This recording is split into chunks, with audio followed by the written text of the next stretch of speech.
여기 당이 들어갈 때는 인슐린의 도움 없이는 들어갈 수가 없어요. 들어갈 수가 없는데 그때 인슐린이 들어오라고 그 근육에서 문을 만들어줘야 요 문을 이렇게 숨겨놨다가 이러고 있다가 딱 해서 이렇게 평상시에 이러고 있다고 생각하면 이러고 있다가 쫙 돌아와서 쫙 하고 이렇게 문을 만들어주는 거지. 예. 그러면 요리로 이제 들어가는 거예요. 이 포도당이. 요거를 포도당이, 그러니까 인슐린이 들어가는 요 문을 글럿포라고 그래요. 근육에 이렇게 있습니다. 그러니까 근육에 당이 들어가려면 개의 도움, 이게 안 열리면 못 들어가. 근데 머리에 들어가는 당은 그거와 상관없이 인슐린이 없이도 그냥 포도당만 와도 이거 너 들어와 해서 다 들여보내준다 그 말이죠. 그게 들어가는데 이 안에 들어와서 여기 인슐린도 그냥 들어가요. 포도당을 안 싣고 그냥 인슐린도 이렇게 그냥 비비비 관문은 그냥 포도당 없이 그냥 인슐린이 들어왔는데 들어가게 되면 인슐린을 받아들이는 수용체와 결합해갖고 뭐 여기 PI3K, AKT 경로라고 했는데 이런 경로는 외울 필요도 없고 기억할 필요도 없어요. 이제 단지 이런 우리 몸 안에는 이런 것들이 예를 들어서 부산을 가려고 하는데 경부고속도로를 탈까 아니면 대전을 가는데 경부고속도로를 타야 돼, 중부고속도로를 타야 돼 하는 그런 경로라고 생각하면 돼요. 그러니까 이런 경로가 활성화가 되면 우리 몸의 생명 활동이 정상적으로 돌아가게 만드는 아주 중요한 경로 중에 하나의 이름이 이 경로예요. 그러니까 이 경로가 막히게 되면 암도 생겨나고 이 경로가 생겨나면 여러 가지 만성 질환이 생겨나고 우리 몸에 병이 생겨납니다. 그래서 이제 어떤 생화학적 개념에서 우리 인체를 접근할 때는 이러한 경로를 어떻게 하면 뚫고 막힌 것을 정상화시킬까 이런 것들이 약을 개발해야 하는 하나의 타켓 지점이 되기는 해요. 그런데 우리가 지금 현재 상황에서 그렇게 공부해야 될 이유도 없고 그것은 의미가 별로 없어요. 음식 치유에서는요. 그러니까 어쨌든 이런 경로를 활성화시키는 거예요.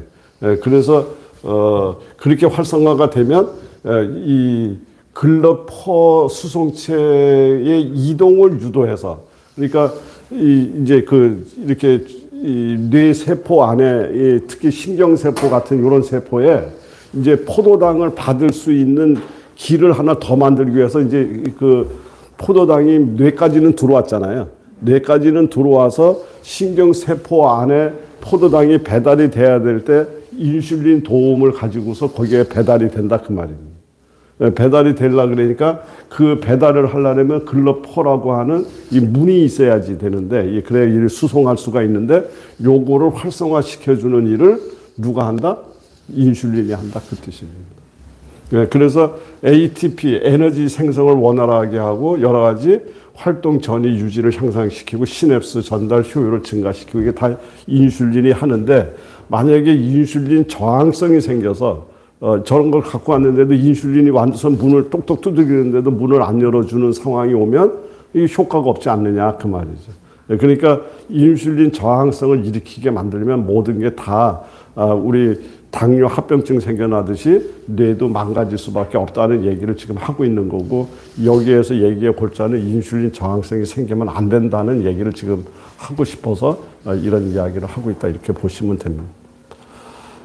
그렇게 어려운 내용은 아니에요. 그냥 저 용어들이 나오는 바람에 조금 낯설어서 이렇게 얘기를 하는 거죠. 기억력과 학습 기능 강화, 시냅스 가속성 증가 이렇게 했습니다. 그래서 인슐린은 해마에서 시냅스 가속성을 높이는 역할을 또 인슐린이 해요. 그러니까 인슐린이 굉장히 중요하죠.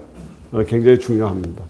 그래서 이 기억 형성과 직결되는 이게 이제 해마잖아요. 거기에도 포도당이 들어가려고 그러면 누가 있어야 된다? 인슐린이 있어야 돼. 그러니까 인슐린이 없이 뇌의 비비비 관문을 통과했다고 해서 뇌는 인슐린하고 전혀 관련이 없는 거다. 이렇게 생각하면 안 되고, 실제 대부분의 중요한 이 안에 들어가서 직접 배달할 때는 인슐린의 도움이 꼭 필요하다라는 얘기를 지금 하고 있는 거예요. 그래서 시냅스 가소성이 증가되고, 이제 시냅스 가소성이라는 건 이제 정상적으로 또 다시 이렇게 진흙 반대기가 막 엉클어져 가지고 막 이렇게 돼 있는 것 갖다 또 잘 만들어서 원래 형태로 복원시킨다. 이거를 가소성이라 그랬잖아요. 그래서 가소성이 증가가 되고 기억이 장기적으로 저장되는 메커니즘이 활성화가 되니까 기억력 장애라든가 이런 데도 회복될 수 있다. 그러니까 인슐린 저항성이 생기면 인지기능, 경도인지장애, 알츠하이머로 이어질 수가 있다. 그러니까 이제 다른 건 다 잊어버려도 되니까 인슐린 저항성만 안 생기면 되겠네. 이제 이걸 지금 생각하시면 되는 거예요. 그래서 이제 맨 마지막에 가서는 인슐린 저항성이 안 생기려면 그럼 음식을 어떻게 먹어야 되느냐로 이 내용이 귀결이 돼서 이제 가는 거죠. 그런데 이 앞에 이런 내용들을 우리가 기억하지 못하고 그냥 이거 먹으면 머리에 치매도 예방되고 기억력도 좋아져요. 얘기하면 이것을 얼마나 지속적으로 하겠느냐는 거죠. 그러나 이런 내용들을 이해를 했을 때 아 그렇구나가 돼야 우리가 지속적으로 할 수 있는 그런 힘이 생기는 거죠. 식욕 및 에너지 항상성 조절도 누가 한다? 인슐린이 관여하고 있습니다.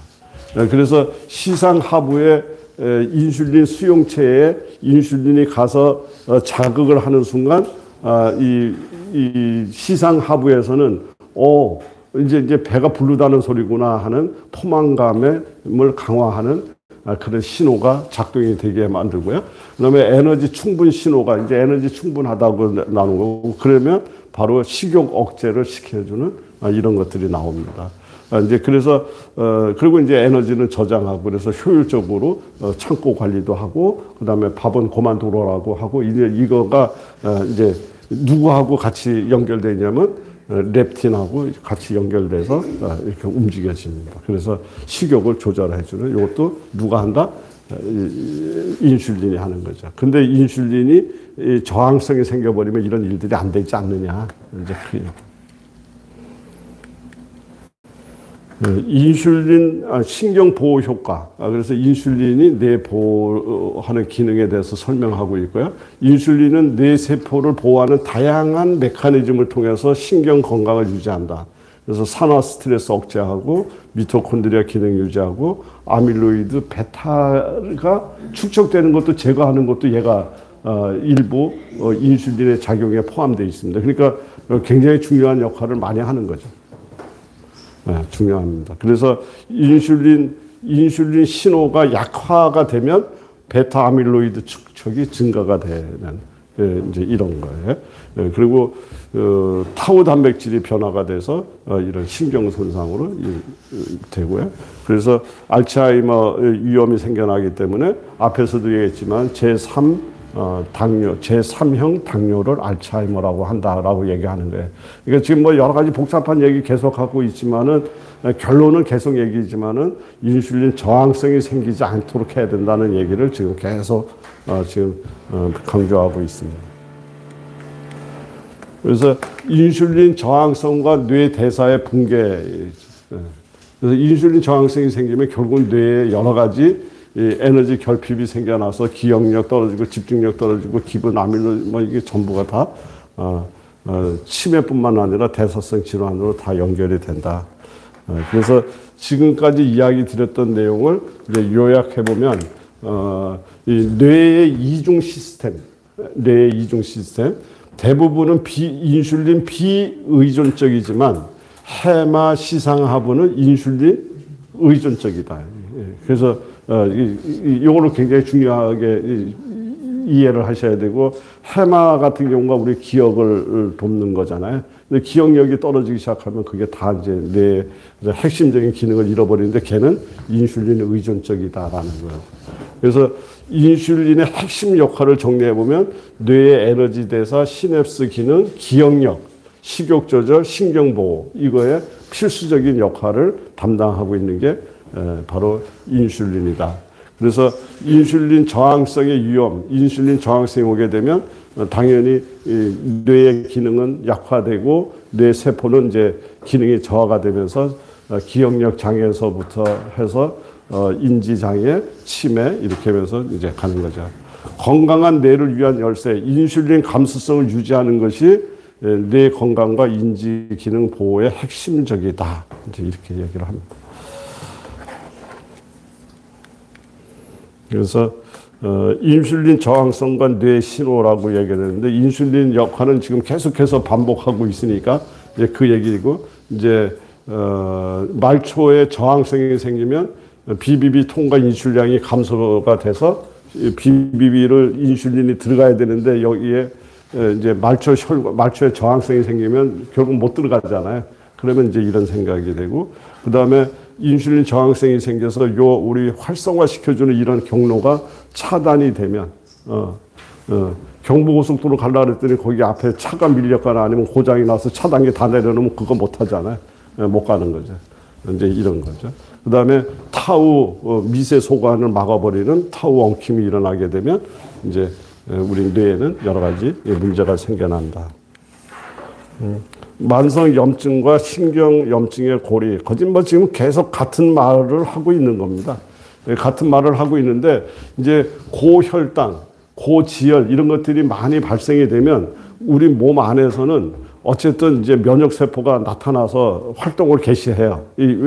청소해야 되잖아요. 뭐 지금 막아내니까 이제 그래서 이제 이런 것들이 이 몸에 자꾸 축적이 되면 우리 몸 안에 뭐가 생겨나느냐면 이렇게 급성 염증이 아니라 급성 염증은 우리 몸에서 일어나는 정당방위예요. 내 몸의 생체 활동을 정상적으로 하기 위해서 염증을 빨리 버려야 될 거를 염증을 일으켜서 제거를 하려고 할 때 급성 염증이 일어나는데 만성 염증은 그게 아니라 서서히 무너져 내려가는 것을 만성 염증이라고 그래요. 그래서 만성 염증을 우리는 다른 표현으로 저등급 염증이라고 그래요. 급성 염증은 막 여기가 팅팅 붓고 열이 나고 막 이래 하잖아요. 그런데 이 만성 염증은 그런 게 없어. 그냥 서서히 무너지고 잠식당해 가는 거예요. 그래서 이게 저등급 염증이라고 얘기를 합니다. 이제 저등급 염증이 일어나게 되면 이제 이런 것들이 들어와서 그 염증 물질들이 BBB를 통과해서 뇌 관문을 통과해서 안으로 들어가게 되면 이제 그때부터는 머릿속에 있는 면역세포, 미세 악효세포, 머릿속에 있는 마크로파지가 지금 염증 물질이 자꾸 들어오니까 얘를 제거를 해야 될 거잖아요. 그래서 이제 제거를 하는 거예요. 근데 조금 들어오고서 끝 하면은 그냥 얘가 적당히 탁 처리해버리면 끝나는데 지속적으로 계속 들어와 버리면 그러면 이 미세 악효세포가 그때부터는 이 문제가 일어나는 거예요. 이걸 면역세포의 과활성화됐다 이렇게 얘기를 합니다. 이제 그래서 실제가 이제 면역세포를 이제 이렇게 생각하면 돼요. 얘가 M1형이 있고 M2형이 있습니다.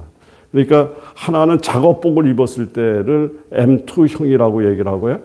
군인복을 입었을 때 M1형이라고 얘기를 해요. 그러면은 이 작업복을 입고서 청소를 하고 해야 여기가 안정이 되는데 전투복을 입고 계속 전쟁을 하면 우크라이나의 집과 도로가 계속 부서지는 것이 계속 지금도 이 순간에도 지금 지속적으로 가잖아요. 곤치는 거는 안 곤치고 부서뜨리는 것만 많이 부서져 가잖아요. 이러니까 파괴의 현장이 점점 늘어나는 거예요. 그래서 M1의 시간은 짧게, M2의 시간은 길게 갈 때 우리 몸이 건강하게 이렇게 보수가 되는데 자꾸 염증 물질이 BB를 통과해서 여기 계속 들어오면 이 미세 악효세포가 작업복 갈아입고 청소할 시간이 없어. 계속 전쟁해야 돼요. 그래서 전쟁의 지속이 되는 한 염증은 계속 늘어나서 우리 시냅스가 손상이 되고 인지 기능이 떨어지고 결국은 이 치매로까지 이렇게 가는 이제 이런 단계를 거쳐갈 수밖에 없다. 그 얘기입니다. 이해되시죠? 이제 이게 뇌에서만 이 일이 일어나는 게 아니라 우리 장에서 그 문제가 일어나면 이게 자가면역 질환이에요. 그러니까 자가면역 질환을 현대의학에서 지금 잘 해법을 못 내는 이유는 이 장에 있는 여러 가지 미생물을 정상화시키고 장의 방어벽을 우리 뇌의 BBB처럼 장에 있는 점막을 강화시켜서 누수 현상이 안 일어나게 만들고 이런 모든 일련의 문제를 해결하는 데 있어서 수술이나 이걸로는 불가능한 영역이잖아요. 그리고 거기를 화학적인 약품으로 더더군다나 안 돼. 예. 그러니까 이거는 음식만이 해결할 수 있는 영역이기 때문에 현대의학이 음식을 도외시하는 한 자가면역성 질환이 치료될 확률은 없어요. 예. 감히 얘기하건데. 그러니까 현대의학에서는 계속 면역 억제, 면역 세포를 활동을 아예 금지시켜버리게 만드는 그런 방법으로 억제를 시키는데, 억제시켰다고 치료가 된 게 아니잖아요. 억제시켰다가 약이 끊어지게 되면은 스프링의 반발력을 보이듯이 억제됐던 애가 탁 그 물꼬가 트이는 순간에 우리 판도라 상자 열리면 뭐가 터질런지 모르듯이 이제 어떤 자가면역성 질환을 치료하지 못하는 이유가 바로 그런 겁니다. 그런데 비해서 음식으로는 장 안에 살고 있는 미생물을 정상화시키고 점막의 방어벽을 튼튼하게 복원시키고 이런 것들을 충분히 우리는 해법을 구할 수가 있기 때문에 약으로는 안 되는 거라도 음식으로는 가능성이 많이 열려져 있다. 이렇게 이유를 설명할 수가 있습니다. 일반식과 조절식, 그럼 어떻게 할 건데, 이제, 신빵, 딸기, 우리 다 잘 아는 거예요. 짜장면, 콜라, 커피, 라면, 밥. 근데 이렇게 되면, 30분 이내에 급상승하죠. 이 혈당 스파이크가 일어나고, 2시간 이내에 급강해서 이런 이제 피로도가 이제 오는 거죠. 근데 조절식을 드셨다 그런다면, 예를 들어서 귀리, 제가 우리 다른 시간에 귀리의 중요성을 많이 설명드린 적이 있었는데, 이 귀리는 정말 우리가 활용하기 나름으로 이 혈당, 그러니까 이제 인슐린 저항성을 막아내는데 정말 뛰어난 능력을 갖고 있는 재료 중에 하나가 귀리입니다.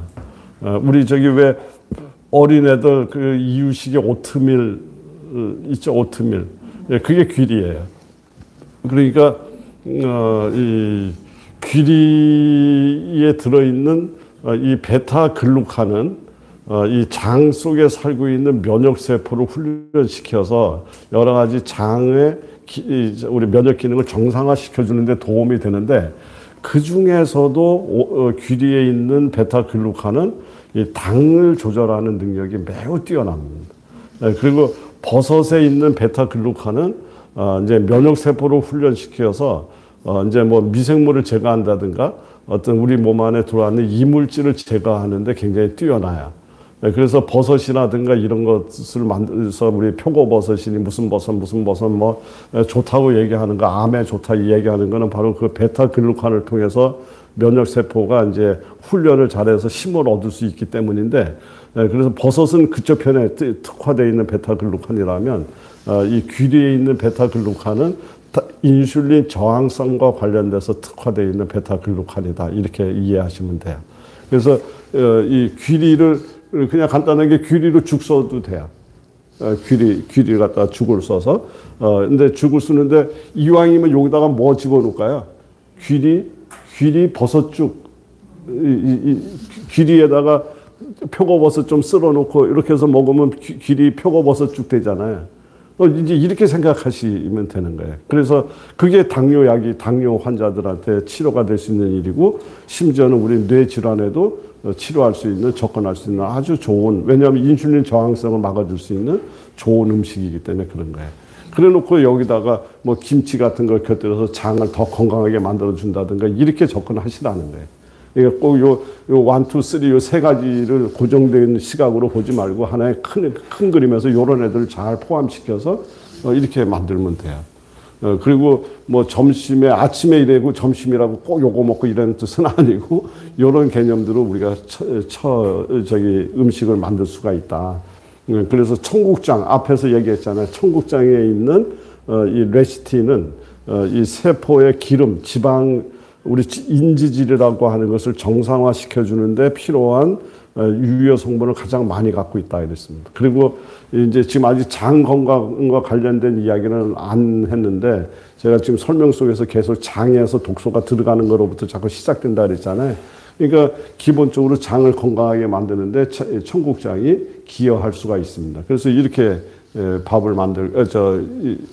음식을 만들고, 그다음에 브로콜리에는 아주 요거는 나중에 별도로 또 우리가 공부를 또 하셔야 돼. 왜 그러냐면 브로콜리에 들어있는 설포라판이라는 성분이 있는데, 이 설포라판이라는 성분은 아주 강력한 항산화제이기도 하지만 특히 뇌 쪽에 아주 효능을 많이 뛰어난 그런 효능을 보이고 있는 것이 브로콜리 새싹에서 나오는 바로 설포라판이라는 성분입니다. 이 설포라판이라는 성분은 활용도가 굉장히 높아요. 우선 여성 질환, 유방암이라든가 자궁암, 난소암, 전부 여기에 굉장히 효능이 뛰어난 걸로 되어 있고요. 남자분들의 전립선암에 매우 효능이 큰 걸로, 그래서 거의 약의 수준에 가까울 정도로 효능이 보이고 있는 것이 바로 설포라판이라는 성분인데, 이게 브로콜리 새싹에 제일 많아요. 새싹에 많고, 성숙한 브로콜리에는 그렇게 많지는 않은데, 브로콜리에 있는 설포라판은 물에 녹으면 수용성이에요. 그런데 우리 보통 그 브로콜리를 이렇게 살짝 데쳐서 건져서 이렇게 하잖아요. 그러면 그 아까운 설포라판이 나가잖아. 그래서 브로콜리의 가장 좋은 요리 방식은 찌는 거로 되어 있고요. 너무 오래 찌게 되면 열에 파괴가 되기 때문에 가급적이면 좀 잘게 썰어서, 잘게 만들어서 1분에서 3분 이내로 이렇게 브로콜리 요리를 하게 되면 1분 정도를 열을 가했을 경우에는 브로콜리의 그 설포라판이 상당히 그래도 70% 이상 살아남는 걸로 되어 있고요. 3분 이내.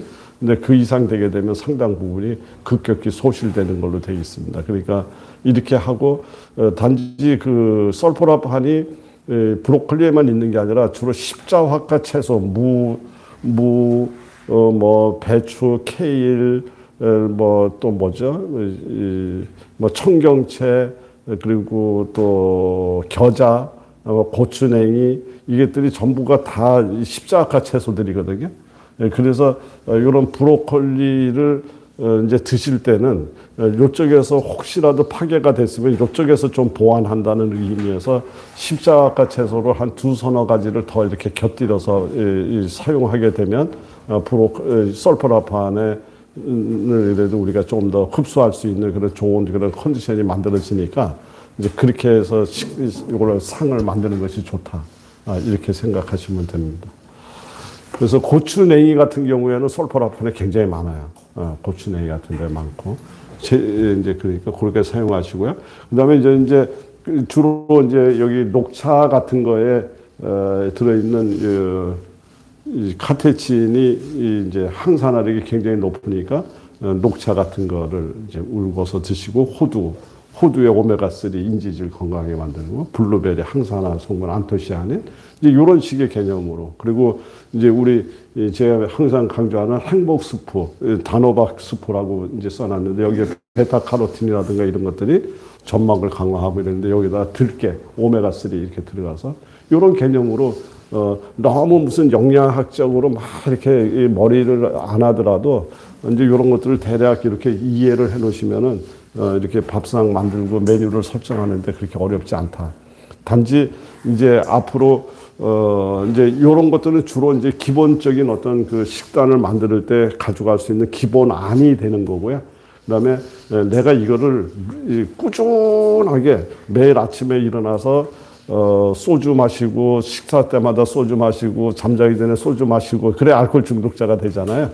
그렇듯이 내 몸에 치료가 되게 만들 정도로 루틴하게 먹을 수 있는 방식을 하나 잘 선택을 해서 그것을 그냥 항상 그거는 베이스로 깔고 가면, 그리고 식탁은 이런 식으로 이제 취향에 따라서 이제 이렇게 변화를 시켜가게 되면 우리는 하나의 완벽한 프로그램을 완성할 수 있다. 이렇게 생각하시면 됩니다.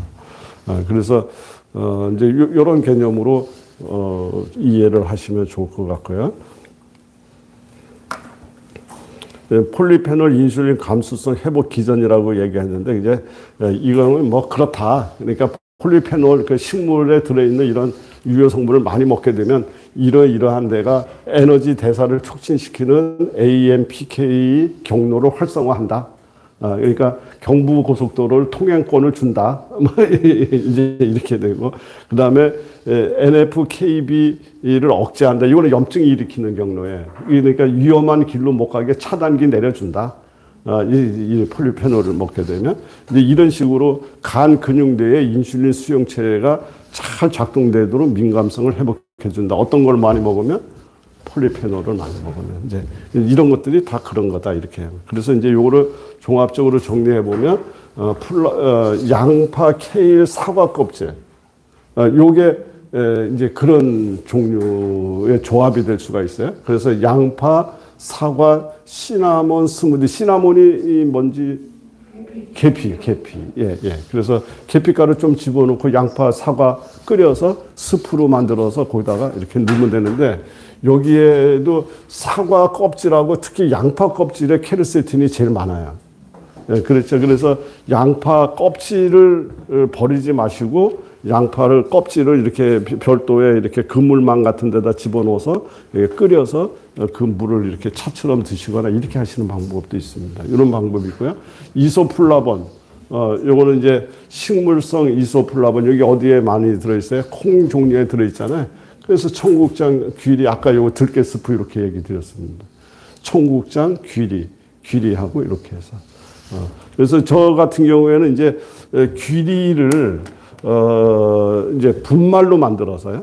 분말로 만들어서 살짝 살짝 이렇게 우리 저 백설기 만들듯이 살짝 찧어서 청국장하고 버무려 버리면 청국장 때문에 이 귀리가 이 숙성이 되잖아요. 발효가 되잖아요. 청국장으로 발효시켜 버리니까. 그러니까 흡수율이 굉장히 높아졌잖아요. 여기다 들깨가루 섞어서 그냥 한 통 가루 이렇게 만들어 놓고 이제 우리 이제 저기 보면 행복수 있는데 저게 이제 단호박 끓여서 단호박 단 건 뭐 양배추, 양파 이런 거 끓여서 이제 만들어 놓은 거거든요. 그러니까 집에서도 그런 베이스를 하나 만들어서 좀 묽게 만들어서 끓여서 만들어 놓고 거기다가 미숫가루처럼 만들어 놓은 귀리하고 청국장 분말 뭐 이런 걸로 만들어 놓은 거 여기다 탁 타가지고 한 잔씩 탁 드시게 되면 정말 기가 막힌 건강 식단이 완성이 된다 그 말이죠. 그래서 그렇게 루틴하게 하나는 끌고 가면서 앞에서 얘기했던 그런 어떤 식단을 만들면 된다 그 뜻입니다. 그리고 이제 또 안토시아닌 대표적인 항산화제죠. 블루베리. 그리고 요게 제가 이 가지 껍질 차라고 썼는데 저는 가지 색깔을 보면은 조금 약간 이렇게 가슴이 막 어떻게 해볼 줄 모를 정도로 뛰어요. 보라색을 너무 좋아해요. 보라색하고 왜 또 아주 그냥 투명할 정도로 한 파란색이 있습니다. 파란색 그런 것들 굉장히 좋은데 이제 그런 색깔들 보면 특정한 색깔을 보면 제가 막 정신을 못 차리는데 특히 이제 가지 색깔을 보면 정신을 못 차려요. 그래서 제가 가지를 참 좋아해요. 가지를 저희 텃밭에다가 가지 몇 포기를 심었는데 감당이 안 되게 많이 달려요.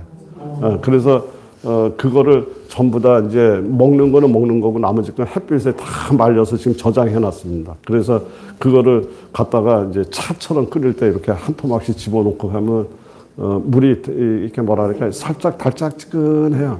이 단맛이 아니라 그냥 이게 먹기가 거슬리지 않는 비슷한 맛이 있어요. 그래서 저희는 가지 껍질 끓인 물을 항상 먹고 있습니다.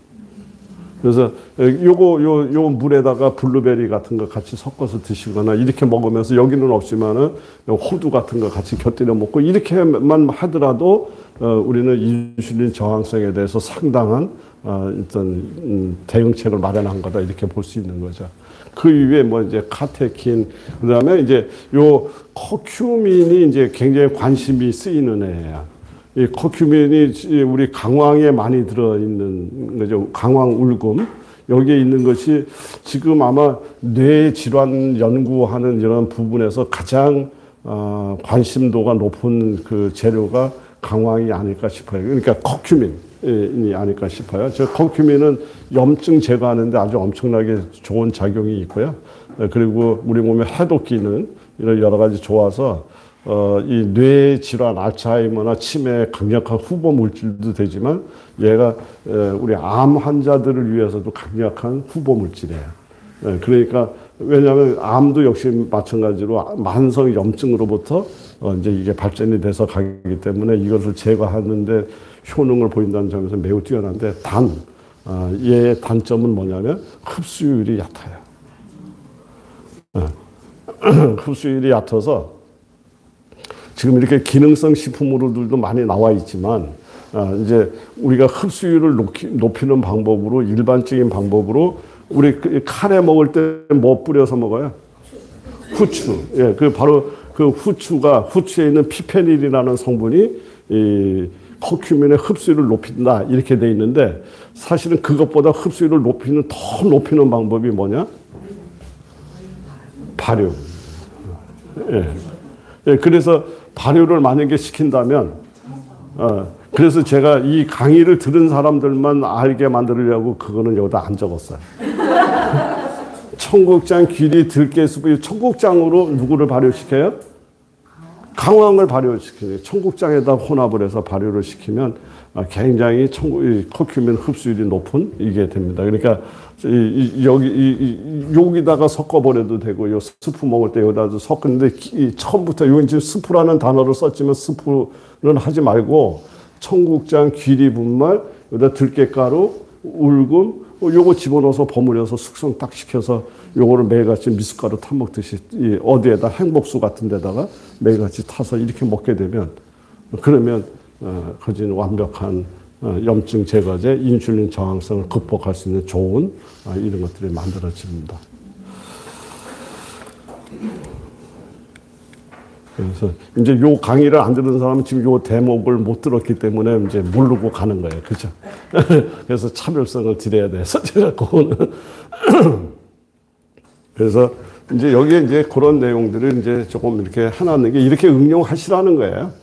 귀리, 두유, 시나몬 스무디, 여기다 블루베리 한 줌, 뭐 청국장, 미나리 겉절이, 미나리 같은 거 오늘은 얘기 안 되지만 미나리도 우리 몸에 염증 없애고 해독하는 귀재잖아요. 그래서 제가 미나리를 채소의 왕이다, 채소의 왕이다 이렇게 이름을 왕은 아무한테나 붙여주는 게 아니잖아요. 왕입니다. 이 왕이 된 이유는 두 가지예요. 조선시대 왕들이 제일 많이 먹었던 식품이 이 미나리라 그래요. 왜 그랬을까요? 기름진 음식을 제일 많이 먹었던 사람들이잖아요. 그러니까 조선시대 왕들이 제일 많이 걸렸던 병이 뭐다? 당뇨하고 통풍. 기름진 음식 많이 먹었어요. 근데 그 문제를 해결할 수 있는 가장 핵심적인 애가 얘였기 때문에 그래서 조선시대 때는 한양에 집집마다 이 미나리 깡이 집 앞에 이렇게 조그맣게 이렇게 양반집 앞에 다 있었고, 그 다음에 왕을 위해서 미나리를 길러다가 이걸 하기 위해서 성균관에서 정식으로 이 미나리 깡을 만들어서 관리를 했다. 이 기록이 나와 있어요. 그러니까 약사가 별걸 다 해. 그죠? 별걸 다 알아. 이 공부를 하다 나면 그렇게 폭넓게 자꾸 이게 조사가 돼요.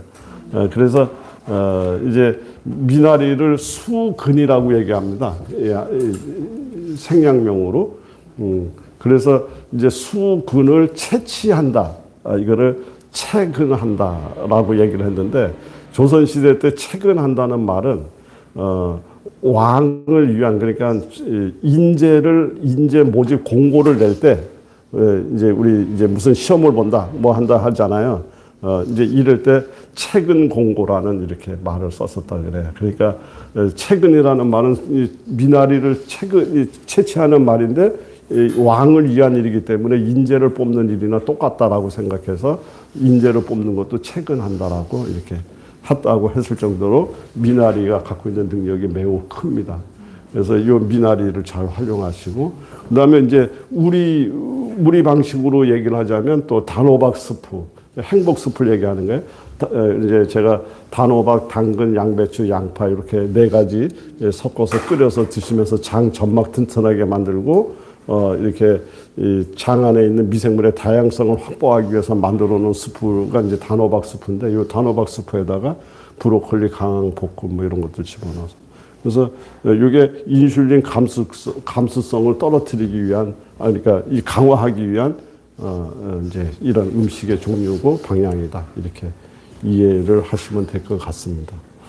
그래서 오늘 준비한 거를 이제 여기까지 하고 마무리를 해야 될 것 같아요. 그러니까 요거를 넘어가면 또 내용이 길어져서요. 이제 이 장 내추까지는 지금 못했어. 그러니까 앞에 지금 인슐린 감수성에 대한 이야기까지 전부 얘기를 드렸고, 그래 인슐린 저항성과 관련된 부분에 대해서 이야기를 드렸고, 그 다음에 우리 몸 안에 만성 염증을 일으키게 만드는 최초의 시발점, 최초의 출발이 바로 장이 무너지면서부터 생겨나기 때문에 장과 관련된 이야기를 여기다 덧붙여야 오늘 이야기가 완성이 되는데, 요거는 어쩔 수 없이 다음 시간에 여기서 하고, 만약에 다음 시간에 못 오시는 분들 있잖아요.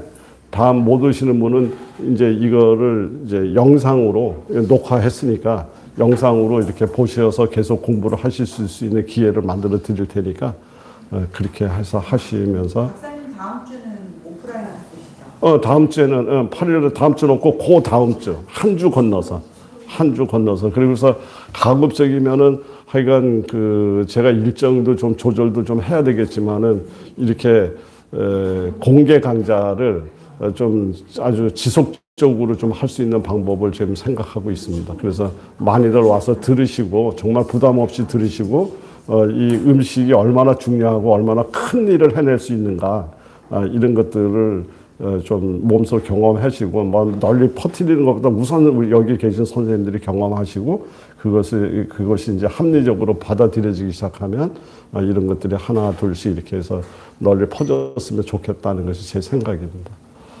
오늘 토요일 날 참 수고 많으셨고요. 이제 남은 시간은 정말 진정한 토요일 오후가 되셨으면 좋겠어요. 여유롭고 행복한 시간. 네, 감사합니다.